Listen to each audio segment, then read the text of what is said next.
రామపురంలో శ్రీధర్, కుసుమ అనే దంపతులు ఉండేవారు. సంవత్సరం కిందట శ్రీధర్ తన ఒక్కగానొక్క తన చెల్లెల్ని పొరుగురులో ఉన్నటువంటి గోపాలమనే వ్యక్తికి ఇచ్చి వివాహం జరిపించి వాళ్ల కష్టసుఖాల్లో వాళ్ళకి తోడుంటున్నాడు. అది శ్రీధర్ భార్యకు అస్సలు ఇష్టం ఉండేది కాదు.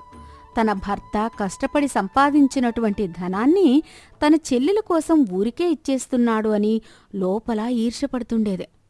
అమ్మో, ఈ అన్నా చెల్లెల ప్రేమ అనురాగాలు చూస్తుంటే నాకు చాలా అసూయగా ఉంది.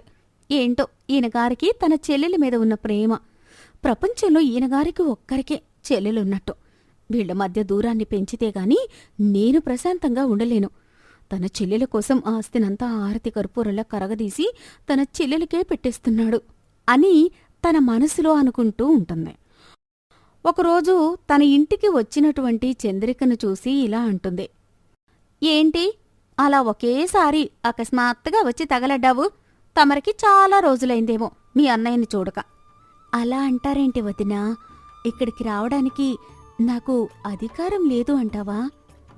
నువ్వు ఊరికే రావు కదా, ఇక్కడ్నుంచి ఏదో ఒకటి తీసుకుపోవడానికే వస్తావు. అలా ఏం కాదు వదినా, అన్నయ్యని చూసి చాలా రోజులైంది. మరి అలా అయితే ఉత్తి చేతులతో ఊపుకుంటూ వచ్చావు. మీ అన్నయ్యకు ప్రేమతో తీసుకురావడానికి నీకు మనసు రాదు. పైగా మీ అన్నయ్య దగ్గర్నుంచి అడిగి తీసుకెళ్లడానికి మాత్రం వస్తావు. అలా అంటారేంటి వదినా? అన్నయ్య ఇంట్లో లేరా? ఆయన పని మీద బయటకు వెళ్ళాడు. ఏదో ఒక పని చేసుకుని బతకాలి కదా. మళ్ళీ అన్నయ్య ఎప్పుడు తిరిగొస్తాడు? ఆయన నాకు ఎందుకు చెప్తాడు ఎప్పుడు వస్తారు అని? అయినా నీకిప్పుడు ఆయనతో పనేంటి? అది ఏంటంటే, మా ఆయన వ్యాపారం మొదలు పెట్టాలనుకుంటున్నారు. దానికి కొంత డబ్బు తక్కువగా ఉంది. అందుకోసం అన్నయ్యని అడగడానికొచ్చాను. ఇన్ని రోజులు దోచుకు తిన్నది సరిపోదా? ఇంకా మా దగ్గర ఏముందని డబ్బు డబ్బు అని వెంటపడుతున్నారు? ఎందుకు వదినా మరి అంత నిష్ఠూరంగా మాట్లాడతావ్? అసలు నిన్ను ఇంట్లోకి రానివ్వడమే నాకిష్టం లేదు. నీతో ఇప్పటివరకు మాట్లాడమే మహా ఎక్కువ. తమరు మాకు ఎంత దూరంగా ఉంటే అంత ప్రశాంతంగా ఉంటాం. అది అర్థం చేసుకుని తమరెక్కడ్నుంచి దయచేయండి. అది విని చంద్రిక దిగులుతో అక్కడ్నుంచి వెళ్ళిపోతుంది. కాసేపటికి పొలం పని ముగించుకుని ఇంటికి వచ్చిన శ్రీధర్ తన భార్యతో ఇలా అంటాడు. అదేంటే అలా కోపంగా ఉన్నావు? చూస్తుంటే మన ఇంటికి నా తరపున బంధువులు ఎవరో వచ్చినట్టుంది. మీ చుట్టాలు ఎవరూ రాలేదులేండి. అయినా మీ బంధువులొస్తే నాకెందుకు కోపం? ఒక అడుక్కునే ఆవిడొచ్చింది. పొమ్మన్నా పోకుండా విసిగిస్తుంటే కోపంతో 4 మాటలు అరిచాను. ఇవాళ పెడితే రేపు కూడా వస్తుంది. అలాగూ పాపమని చెప్పి మీ చెల్లెలకి అడిగినప్పుడు లేదనకుండా ఆయన కాడికి అన్ని సమకూర్చారు. చివరికి మనల్ని పరాయి వాళ్ళని చేసి ఇరుగు పొరుగు వాళ్ళకి మన మీద ఉన్నవి లేనట్లు చెప్తుంటే నేను విని తట్టుకోలేను. ఇప్పుడు ఎందుకు నువ్వు నా చెల్లి గురించి మాట్లాడుతున్నావు? ఆ మధ్య మీ చెల్లి మనింటికొచ్చినప్పుడు మన పక్కింటి పిన్నిగారితో ఏమందో మీకు తెలీదు. తెలిస్తే మీరిలా మాట్లాడరు. అదే ఇంకెవరైనా అలా చేసి ఉంటే నరికి పోగులు పెట్టేవాళ్ళు. అబ్బా, విసిగించకే. నాకు బాగా ఆకలిగా ఉంది. పద వెళ్ళి భోజనం చేద్దాం. అయినా అది తెలిసి తెలియక ఏదో నా గురించి ఏదో అని ఉంటుంది.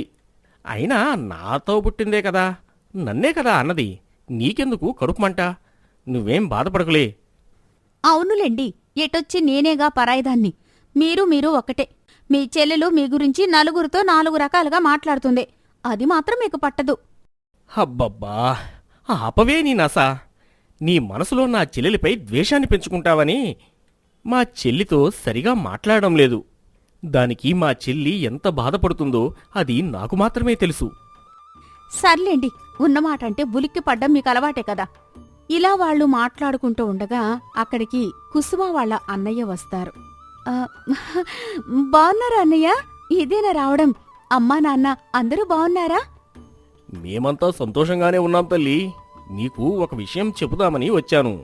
నీ మేనల్లుడు బారసాల ఇంకో 2 రోజుల్లో చేయాలని అంతా అనుకుంటున్నాం. బావగారు మీరు కలిసి రేపు ఉదయాన్నే బయలుదేరి రండి. చాలా సంతోషం అన్నయ్య. మరి మీరలా చెప్పాలా? అలాగే వస్తామన్నయ్య. కాస్త విశ్రాంతి తీసుకోండి, మీకు భోజనం సిద్ధం చేస్తాను. ఇప్పుడు ఏం వద్దులే తల్లి. ఈ పక్క ఊరిలో ఉన్న చిన్నాన్నగారి ఇంటికి వెళ్ళి ఈ విషయం చెప్పి వచ్చాక భోజనం చేస్తాను. ఇప్పటికే చాలా ఆలస్యమవుతుంది. నేను బయలుదేరతాను. అని చెప్పి అక్కడ్నుంచి బయలుదేరతాడు.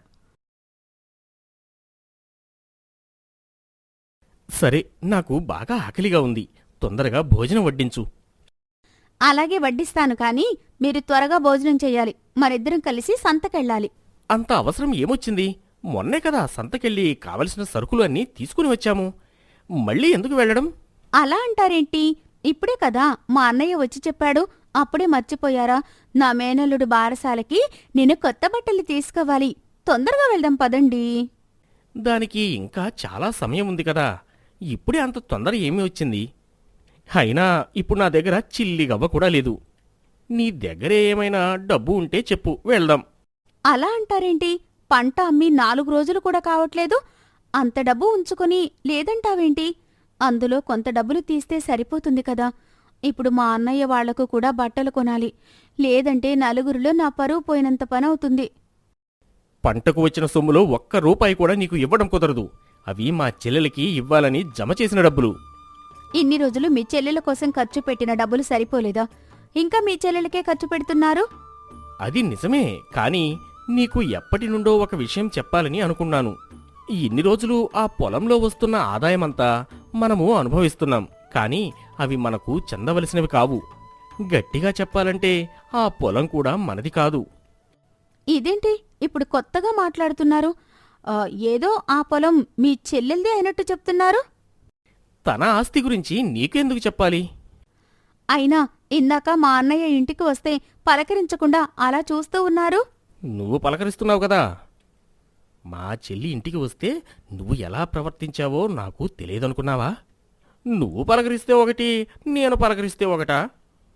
నేనంటే మా అన్నయ్య కాబట్టి పలకరిస్తాను. మీకు బావమరిది, కనీసం ముఖం మీద చిరునవ్వు కూడా లేదు. మా అన్నయ్య ఎంత బాధపడ్డాడో ఏమో. అరే, బాధ గురించి నువ్వు మాట్లాడుతున్నావా? నాకు నా చెల్లెలు వస్తుందని ముందే నాకు కబురు పంపింది. నా చెల్లి ఇంటికి వచ్చి వెళ్ళిన విషయం, నా చెల్లెలతో నువ్వు ఎంత మర్యాదగా మాట్లాడావో కూడా నాకు తెలుసు. తెలిసినా ఏం చేస్తారులేండి. మీరు నన్ను కాదని చేయగలిగింది ఏమీ లేదు. అవును, నేనేం చేయలేను, కానీ సమయం వస్తే అప్పుడు తెలుస్తుంది బంధాల విలువ, మనుషుల విలువ. మీకు బాగా తెలుసు కదా బంధాల విలువ, మనుషుల విలువ. అయితే ఇప్పుడు అన్నయ్య వాళ్లకు బట్టలు కొనాలి. నువ్వు బట్టలు పెట్టకపోతే మీ అన్నయ్య అక్కడ జరిగే కార్యక్రమాన్ని వాయిదా వేయడు. అవునులేండి, అదే మీ చెల్లి ఇంట్లో పండుగ అయితే వారం రోజులు ముందే వెళ్తారు. అవన్నీ నీకనవసరం. నువ్వు వెళ్ళాలి అనుకుంటే వెళ్ళు, నేను మాత్రం అక్కడికి రాను.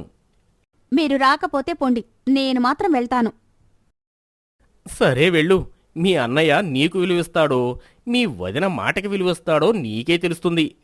తనదాకా వస్తే గాని బాధ తెలియదు. మీ వదిన కూడా నీలాగా ప్రవర్తిస్తే అప్పుడు నీకు అర్థమవుతుంది. అన్నా చెల్లెలు బంధాన్ని విడదీస్తే ఆ బాధ ఎలా ఉంటుందో నీకు తెలుస్తుంది. మీరు ఆస్తినంతా హారిత కర్పూరంలాగా మీ చెల్లెలకిచ్చేస్తుంటే నేను చూస్తూ ఊరుకోవాలా?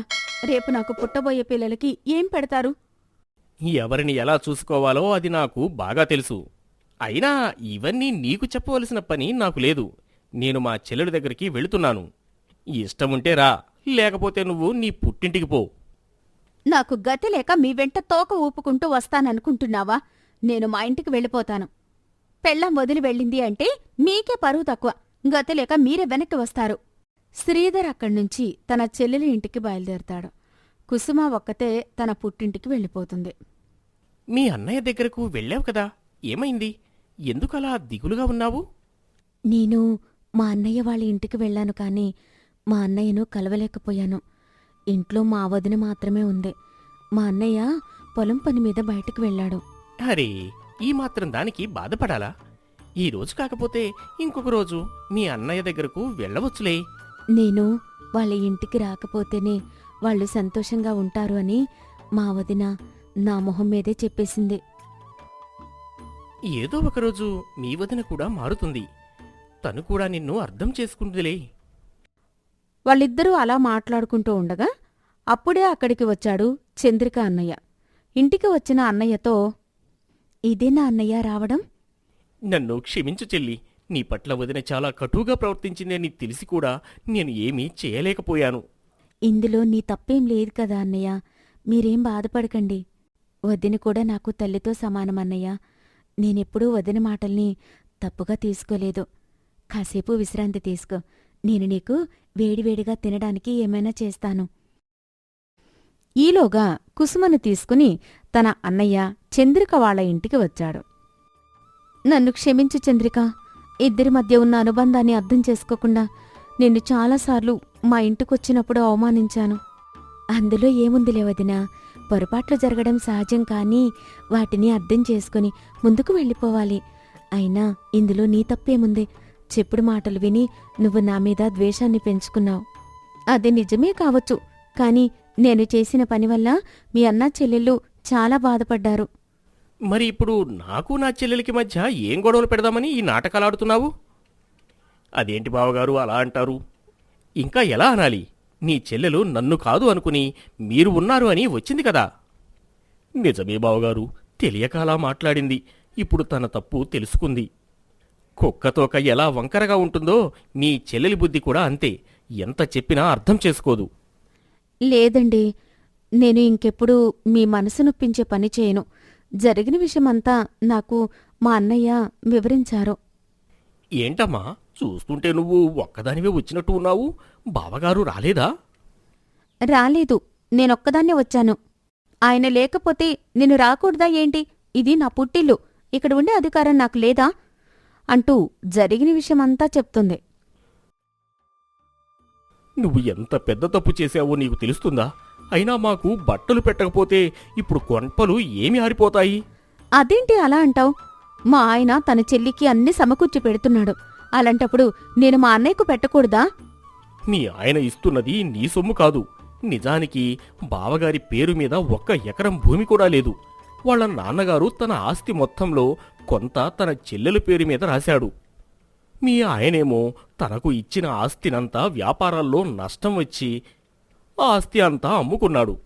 అయితే తన చెల్లి తనకు చెందవలసిన పొలాన్ని నీ భర్తకు ఇచ్చి మళ్లీ మీ ఆయన్ని స్థిరపడిన చేసింది.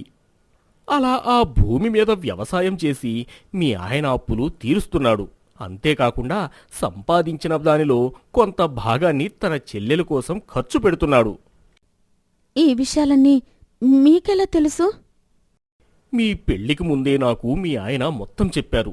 అందుకే నాకు ఆయన నిజాయితీ నచ్చి ఆస్తికి విలువ ఇవ్వకుండా మీ ఆయనలో ఉన్నటువంటి నిజాయితీకి విలువ ఇచ్చి నిన్ను ఆయనకు ఇచ్చి పెళ్లి జరిపించింది.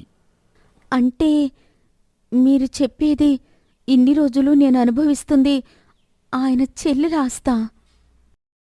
అవును, తన చెల్లెల ఆస్తిని నువ్వు అనుభవిస్తున్నావు. తనకు తన చెల్లెలకి మధ్య నువ్వు గొడవలు పెట్టినా సరే చూస్తూ ఉన్నాడు, కాని ఏనాడు పల్లెత్తి మాట కూడా అనలేదు.